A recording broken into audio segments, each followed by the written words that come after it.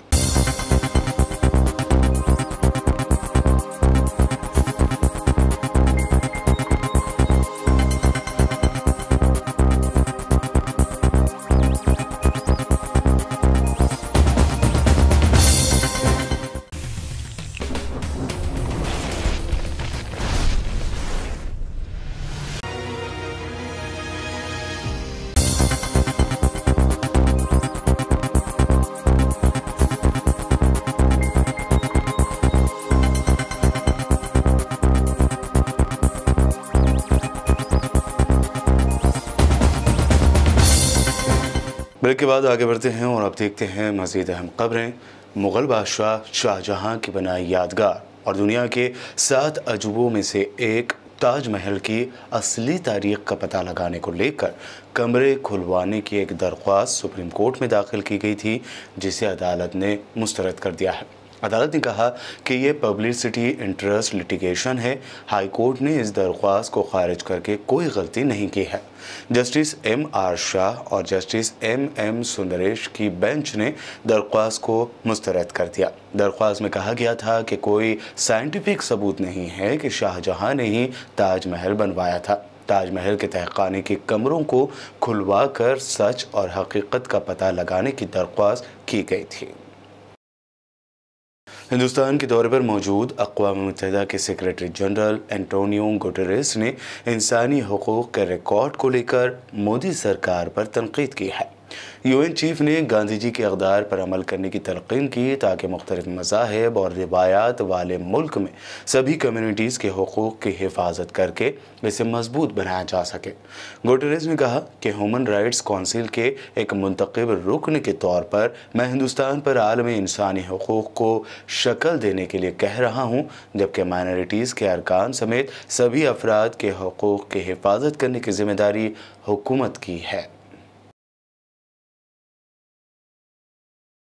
कांग्रेस के senior leader Shivraj Patil ने दावा किया है कि जिहाद का तस्वुर न सिर्फ इस्लाम बल्कि भगवद गीता और ईसाई मजहब में भी था।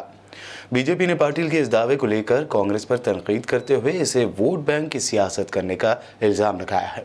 सीनियर कांग्रेस लीडर और साबिक़ सेंट्रल मिनिस्टर मोहसिन अक़दवाई की किताब का रस्म इजरा करने के दौरान साबिक़ लोकसभा सदर पाटिल ने कहा कि ऐसा कहा जाता है कि इस्लाम मजहब में जिहाद पर काफ़ी बहस है। पाटिल ने दावा किया कि ये सिर्फ कुरान में नहीं बल्कि महाभारत गीता में भी है। श्री कृष्ण भी अर्जुन से जिहाद के बारे में बात करते हैं और ये चीज़ सिर्फ कुरान या गीता में ही नहीं बल्कि ईसाई मजहब में भी है। जिहाद की बात तब आ जाती है जबकि सारे मन के अंदर स्वच्छ विचार होने के बाद भी अगर उस प्रकार से काम करने की कोशिश करने के बाद भी अगर कोई वो समझता नहीं है, वो नहीं करता है, तो कहा जाता है कि आपको अगर शक्ति का उपयोग करने का है तो वो करना चाहिए। और वो सिर्फ कुरान शरीफ के अंदर नहीं है, वो महाभारत के अंदर जो गीता का जो भाग है उसके अंदर भी श्री कृष्ण की अर्जुन को भी जिहाद की बात ही कहते हैं। यहां पर कहा जाता है कि इस्लाम धर्म के अंदर जिहाद की बहुत चर्चा हुई है।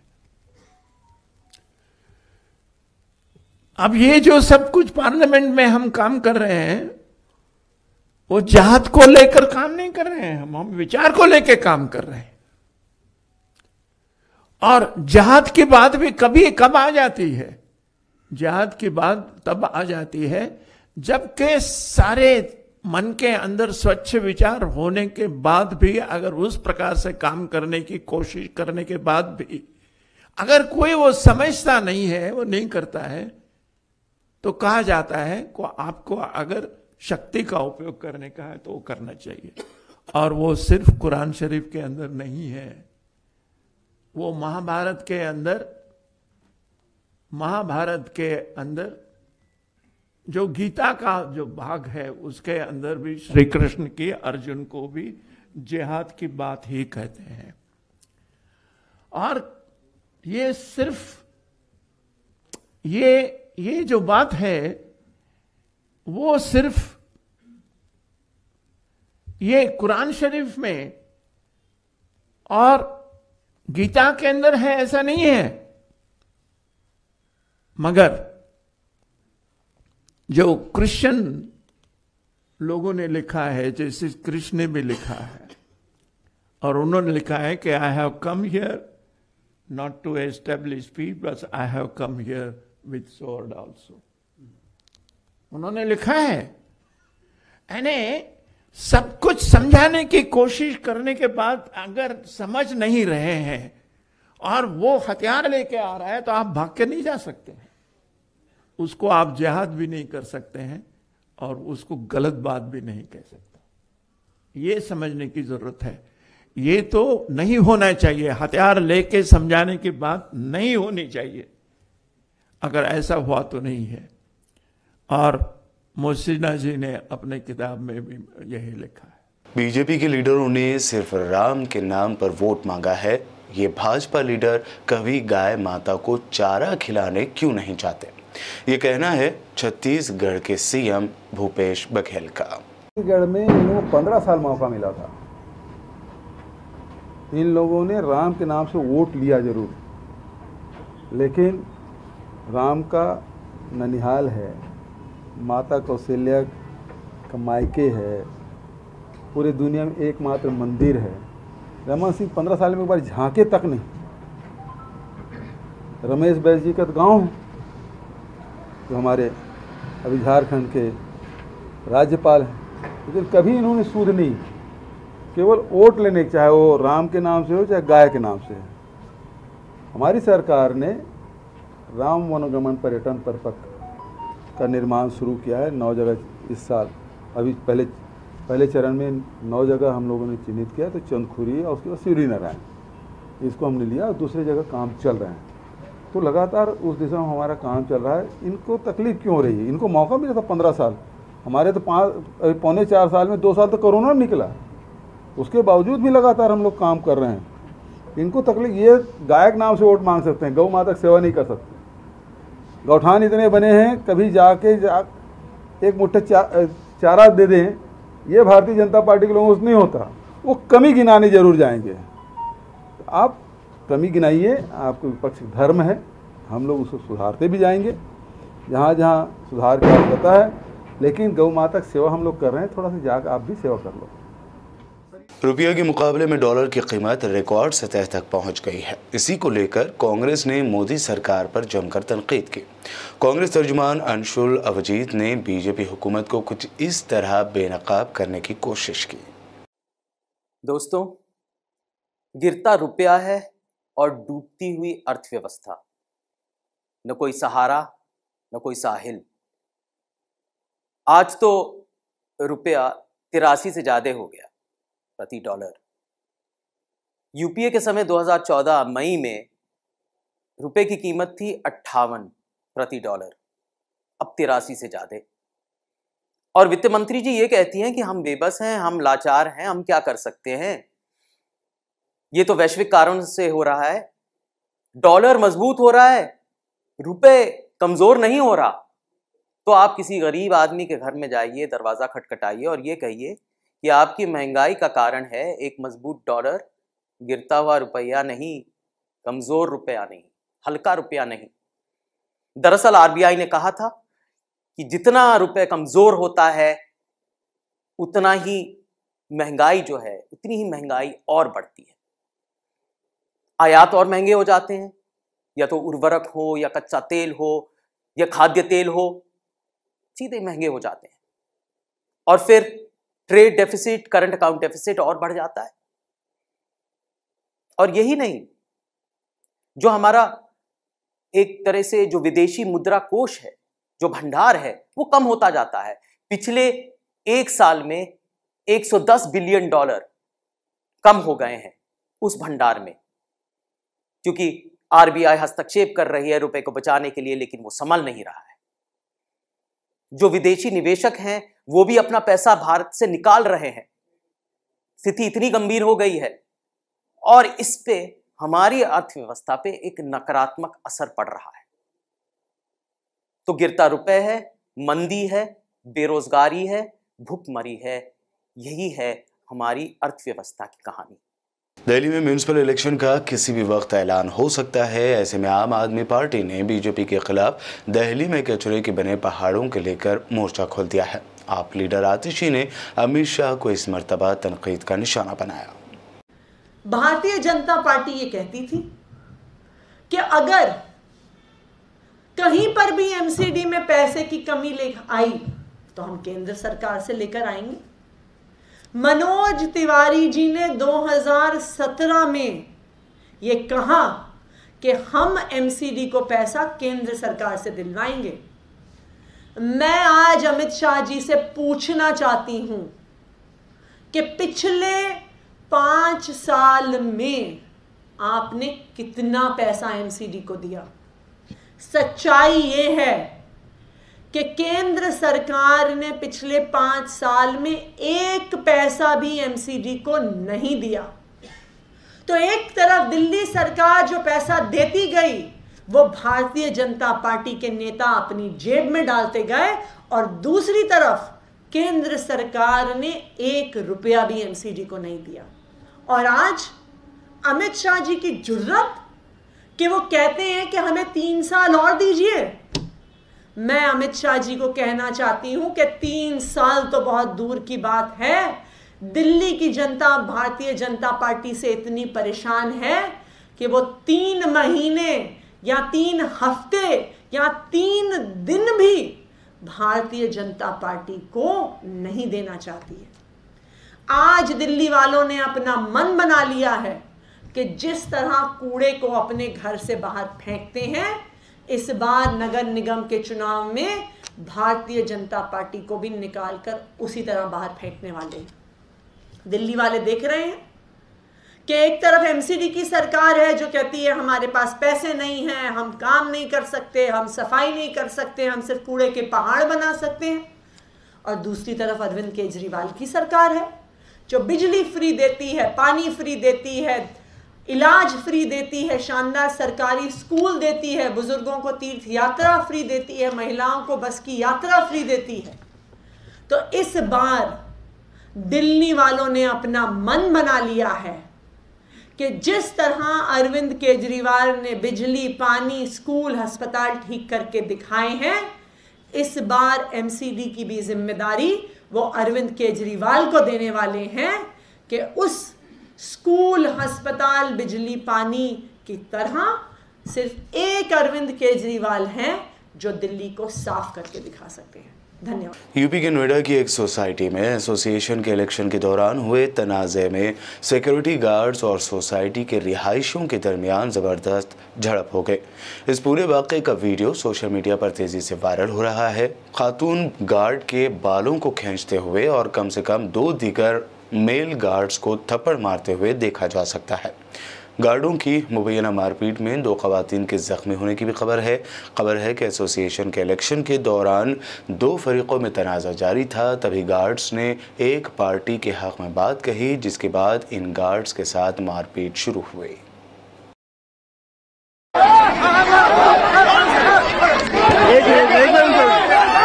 रुक जाओ, कोई बात नहीं।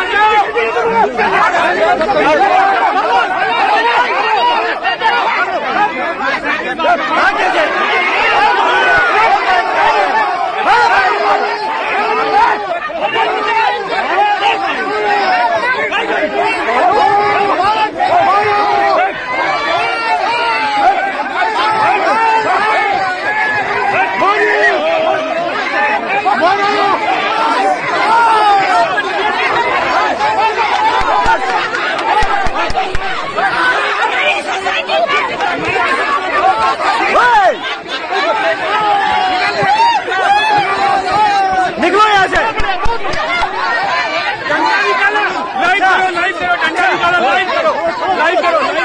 चलो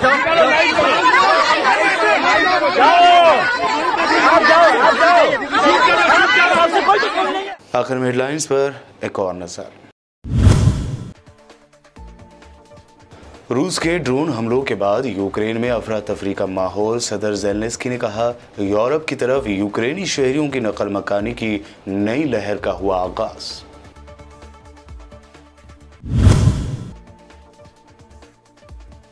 इस्राएली फौज की फायरिंग में एक और फ़लस्तीनी नौजवान हुआ शहीद। ग़र्ब उर्दन में झड़पों का सिलसिला लगातार जारी, मुतअद्दिद गिरफ्तार।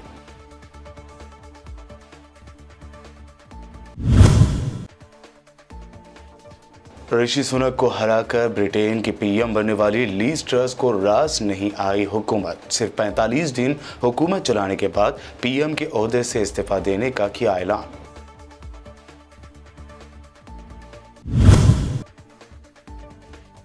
मुगल बादशाह शाहजहां ने ही ताजमहल को बनाया, ऐसा कोई साइंटिफिक सबूत नहीं। इस बात को लेकर दायर की गई दरख्वास्त को सुप्रीम कोर्ट ने कर दिया खारिज।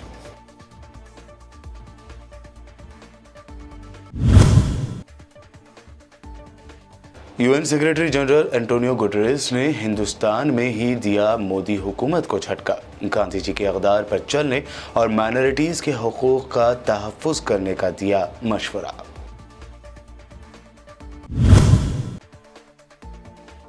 जिहाद का तस्वुर सिर्फ कुरान में नहीं बल्कि भगवद गीता और ईसाई मजहब में भी था। सीनियर कांग्रेस लीडर शिवराज पाटिल का दावा। मजीद कहा, भगवान कृष्ण ने भी अर्जुन से जिहाद की कही थी बात। वर्ल्ड न्यूज़ में ये थी अब तक की अहम इंटरनेशनल और नेशनल न्यूज़। मजीद दिलचस्प प्रोग्राम्स के लिए बने रहिए हमारे साथ और देखते रहिए बीबीएन चैनल। बीबीएन चैनल के व्यूअर्स के लिए एक अहम इत्तला। अब बीबीएन चैनल का टेलीकास्ट भारत भर में हो रहा है।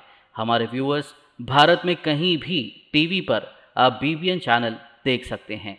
स्क्रीन पर बीबीएन चैनल की टेलीकास्ट डिटेल्स दस्तयाब हैं। इसके अलावा भारत भर में किसी भी एरिया में अगर आप बीबीएन चैनल देखना चाहते हैं तो आप अपने केबल ऑपरेटर को इसके लिए कह सकते हैं। आपकी डिमांड पर वो ज़रूर बीबीएन चैनल टेलीकास्ट करेंगे, क्योंकि बीबीएन एक फ्री टू एयर चैनल है। इसके लिए आपको सिर्फ हमारे दिए गए नंबर पर केबल ऑपरेटर से कॉल या व्हाट्सएप पर मैसेज करवाना है। हम आपके केबल ऑपरेटर तक बीबीएन चैनल पहुंचा देंगे, जिससे वो आपके एरिया में टेलीकास्ट कर सकते हैं। इसके लिए चैनल की हमारी पूरी टीम लगातार काम कर रही है ताकि आप तक बीबीएन चैनल को पहुंचाया जाए। इसके अलावा बीबीएन चैनल को भारत भर में रिपोर्टर्स की ज़रूरत है। अगर आप सहाफ़ी हैं और बीबीएन चैनल से जुड़ना चाहते हैं तो आप भी दिए गए नंबर पर रब्त कर सकते हैं।